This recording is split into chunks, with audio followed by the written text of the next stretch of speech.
Hey guys, this is Callum from EnglishShooting and welcome back to the channel. Most firearms owners and certificate holders here in the UK probably have never considered voluntarily surrendering their firearms. However, there are many different circumstances where you would want to do this, or worst case, may have to do this. And I thought it would be something a little different to look into these cases, looking into the downsides but also the pros of doing so. So getting straight into it, the first circumstance would be if you no longer use the firearms. This is more specific to firearms certificates and firearms section 1 firearms here in the UK, because with a firearms certificate you need to provide good reason for having the certificate and for every single firearm, and if you're no longer using them, well, you don't have good reason for having them. And don't think that the police will not notice you not using the firearms, because during your renewals through variations, they will look at your ammunition usage and they will also ask for the registers from clubs to see if you've been in attendance and to see if you have been using them. And if they decide that you no longer have the need, they will revoke your certificate and confiscate the firearm. So in this situation, it is a lot better for you to voluntarily surrender them to save that revocation. Being honest with them and saying, look, I no longer use them, I've just sort of fallen out of love with shooting, so I'm going to give them up, and potentially one day I may reapply. Well, when you come to reapply, if you reapply, not having that issue of the revocation on there is going to make it a lot easier. So it's certainly a more sensible thing to do. And very similar to this circumstance, the next one is through ill health. This can be through physical health but also mental health, and mental health and physical health do start to stray into the suitability assessment. But let's say you're going to self-diagnose yourself for whatever reason. You're either physically incapable of using the firearms, well, therefore you don't have good reason, or you feel that you are not in a good place mentally and therefore shouldn't have access. Well, again, voluntarily surrendering the firearms may be a very good course to take. It certainly shows to the police that you are being proactive and you are taking the safety of the public very, very seriously. So even though you may have a physical or mental ailment that would exclude you from being suitable, the fact that you've taken that step, the fact that you have identified it, once you get better either mentally or physically and you go to reapply, this is certainly going to be a big plus towards the police. If they know that they can trust you to identify if you are yourself no longer suitable, or yourself feel that you may pose a danger through the action or inaction that you may take, then they're going to feel a lot more comfortable in reissuing those certificates later down the line. And this does happen, unfortunately, quite a lot. And the people that maybe stick to their guns and say, no, I'm fit and healthy, I'm not going to do anything wrong, end up through a revocation, and this again doesn't help you when you come to reapply. There is also, with voluntarily surrendering your firearms, amnesties. I have seen on numerous occasions lawful firearms owners saying that they don't want to contribute to firearms crime anymore and they want the guns destroyed. Now, that is your choice, it's your prerogative to do that and surrender them. However, I'm going to say that if you think an inanimate object that you have jumped through several hoops to own is suddenly going to contribute to crime, then you're probably not in a fit mental state to be owning the firearms anyway, so please do hand them in at the earliest convenience. The last situation that we're going to discuss is potentially the most serious, and this is where you are asked to voluntarily surrender your firearms by the police. Now, in the previous video out on the channel, we talked about how the police assess your suitability, and there is a whole load of guidance on this to the police. Well, within that document there is a segment on voluntarily surrendering your firearms, and the first paragraph reads, where chief police officers have serious concerns about a certificate holder's continued access to firearms, prompt action is to be taken to ensure no preventable harm is caused to public safety. This may involve the certificate holder being invited to voluntarily surrender their firearms pending a review of their continued suitability.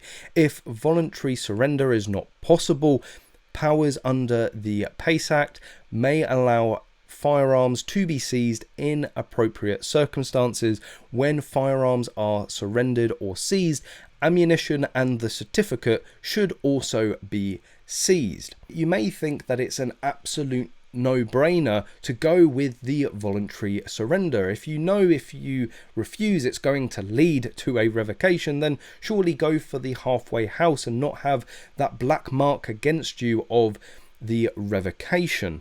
Well, whilst I do strongly recommend and advise people to cooperate with the police if you have a firearm or shotgun certificate, and I don't want to suggest that you are to refuse and not to cooperate, there are potential downsides in just having the voluntary surrender, and this is due to the potential limbo state that it will leave you in.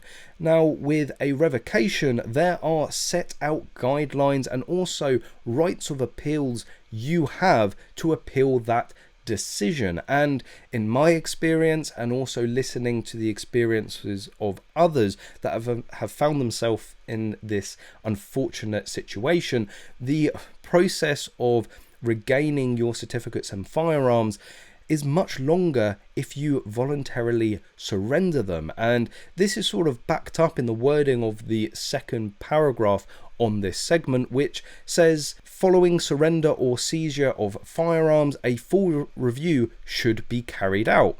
Should the review conclude that there is no danger to public safety or the peace, the firearms, ammunition and certificates should be returned subject to the relevant authorization. It's interesting the difference in words between the two paragraphs. In the first one, when there is a potential risk, it says that prompt action is to be taken, whereas in terms of the review of your suitability, a review should be taken. Now, I'm not a legal expert, and the wording is probably very similar in terms of its legal meaning, but it is certainly interesting that they are written slightly different, and there is no set procedure for the voluntary surrender. There is no potential time limit in what the time the police can take in doing that review, and I've seen many people many times take over a year to have the review concluded, and that's if they don't at the end of it just to decide to revoke your certificates anyway. The other factor to consider is insurance. Most firearm certificate holders here will have legal expenses insurance if the worst should happen and they lose their certificates. Go and read your insurance policies very, very closely. I haven't seen one that covers the voluntary surrender. At the end of the day, you are voluntarily surrendering it. The insurance company is going to go, well, if you wanted to keep them, why did you surrender them? It doesn't matter that even if you refuse to voluntarily surrender them, that there's going to be a revocation anyway. You have chosen to surrender them, and therefore your legal expenses insurance isn't going to kick in. So you could potentially be left in a much longer limbo period with a lot less rights in terms of appeals or the process that is to be done, and you're left without the potential money to pay for any legal challenge. So in some respects, a revocation is slightly better. You get the full process, the whole appeals process, in my experience, again through what I've heard from other people and what I've experienced, is a lot quicker, and you feel generally a lot more supported. There is no way that I would have been able to afford at the time to mount a legal challenge if I had voluntarily surrendered my firearms, and it was only through the insurance that I had and the fact that it was revoked that I was able to get a solicitor and a barrister to represent me. And even though I was unsuccessful in my appeal, all of the expenses were covered. Now, back then, I certainly didn't have the same level of understanding of these processes as I do now, and this was in no way a factor in what happened, but I was actually offered to voluntarily surrender my firearms before they revoked. And to this day, I still plead that I did not refuse to cooperate, or I did not refuse to surrender them. The voluntary surrender was offered, and I simply asked whether that review could be taken place that day. Now, looking back, this was pretty naive. These sorts of assessments and reviews do not take a day or maybe just a few hours to conclude. So really, it was a bit stupid of me to ask that, but they went away to find out if the review could take place that day, and that was taken as a refusal. So whilst I didn't say yes and I didn't say no, the fact that I didn't really say anything and I just asked whether it could take place that day was then taken as a refusal. And the other downside then of refusing to voluntarily surrender your firearms is that refusing will be used against you. It was one of the main factors used against me in my appeal. If I had voluntarily surrendered them and then had them revoked, would I have been successful in my appeal? I don't know, but I certainly would have been in a much better situation. So there are many things that you need to consider, and many things that you're going to have to sort of go through and make your own choices on through these processes. Again, overall, I think it is much better to comply, whether you agree with it or otherwise, because you need to show willing to have a firearm certificate here in the UK. To own firearms or shotguns, you need to be of high moral character. You need to have good character. You need to be a well-behaved model citizen. You need to be a law-abiding citizen. And if you are starting to refuse what police are asking you to do, this is going to be used against your character. It's going to show that you are unwilling to cooperate, and the police don't really want people that are not going to cooperate with them to own firearms. So it is a situation where you're sort of damned if you do, damned if you don't. If you go for the voluntary surrender, it's probably going to take a hell of a lot longer. It's probably going to cost a hell of a lot more from your own pocket because you won't have the insurance. But if you refuse it, the revocation's coming anyway. Your refusal is going to be used against you, but you do have the silver lining in some funny way that the process should be a lot quicker, and you are going to have that legal and also financial support. So it is a very tricky, and I think overall a very interesting situation, probably something that the majority of you have never experienced, and I really do hope that you do never experience it, because it's not an enjoyable experience. I certainly didn't enjoy it, and the many people that I've spoken to have been through it also, whether or not they got their guns back or otherwise, didn't enjoy it also. But I thought it would make for an interesting video, and to be something a bit different than what's usually talked about. So really, there we go, the whole sort of process and circumstances where you may voluntarily surrender your firearms. I really do hope you found this video interesting and informative. If you have, please give it a big thumbs up. I do really appreciate you watching, and if you are enjoying the channel and the content, please do consider subscribing, and also let me know what you think in the comment section below.